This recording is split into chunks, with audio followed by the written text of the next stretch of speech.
बिल्लाहि मिनश्शैतानिर्रजीम बिस्मिल्लाहिर्रहमानिर्रहीम रब्बि इश्रह ली सदरी व यस्सिर ली अमरी वहलुल उक़दतम मिन लिसानी यफ़क़हू क़ौली। आज के मौजू का उन्वान है इल्म और माल में फ़र्क, एक ख़त का जवाब।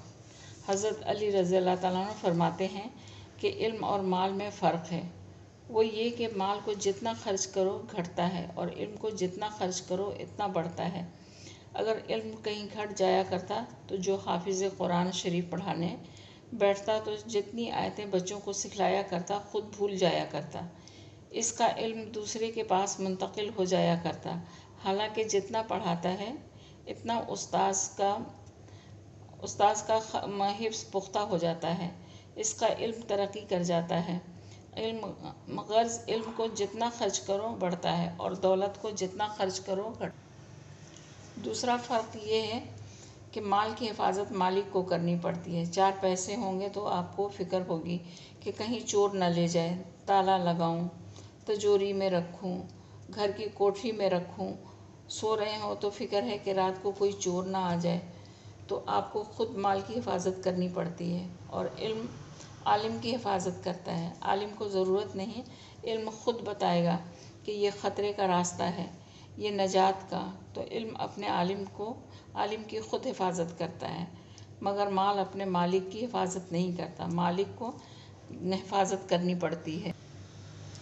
अब जाहिर बात है कि माल आए तो 100 मुसीबतें साथ लेकर आएगा कि हिफाजत करो चोर से और डाकू वगैरह से।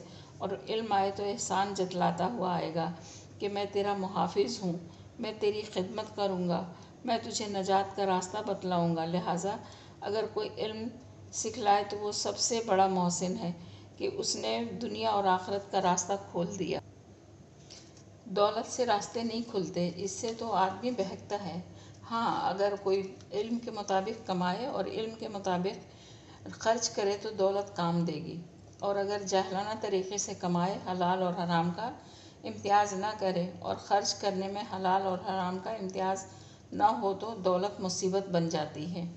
अब तक तो हम अक़ीदे से समझते थे कि दौलत को बेजा तरीक़े से कमाओ तो मुसीबत बन जाती है, मगर आज तो दुनिया में मुशाहदा हो रहा है, यानी जिनके पास नाजायज़ तरीक़े से कमाई हुई दौलत थी आज वो मुसीबत में मुब्तला हैं।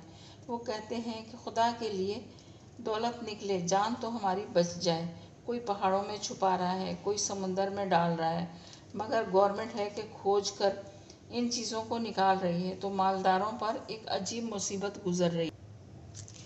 ये अल्लाह मियाँ का फ़ज़ल है कि इस वक्त हम जैसे लोग जो ये कहा करते थे कि थोड़े पैसे काफ़ी हैं, जो गरीब या ज़ाहिद यानी इबादत गुज़ार थे, आज उन्हें ये कहने का मौका है कि आराम में तो हम हैं, तुम्हारी दौलत ने तुम्हें फ़ायदा नहीं दिया, हमारी गुर्बत ने हमें फ़ायदा दिया।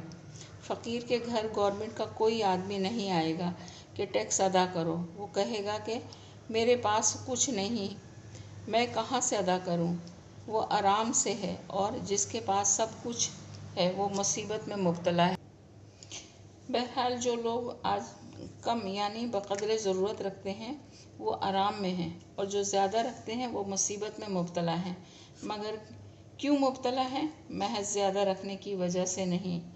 इस्लाम ने ये नहीं कहा कि तुम मुफलिस और कलाश बनो, नाजायज़ तरीक़े पर ज़्यादा रखते हो इसलिए परेशान हो। जिसके पास जायज़ तरीक़े से है वो आज भी परेशान नहीं।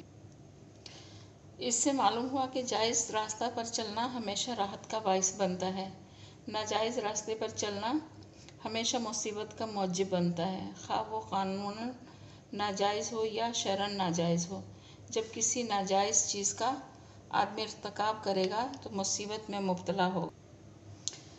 नोट: एक साहब जिनके पास काफ़ी माल था और काफ़ी रकम थी, अचानक उन पर नामुनासिब हालात आए और रातों रात उनका सारा माल ज़ाया हो गया।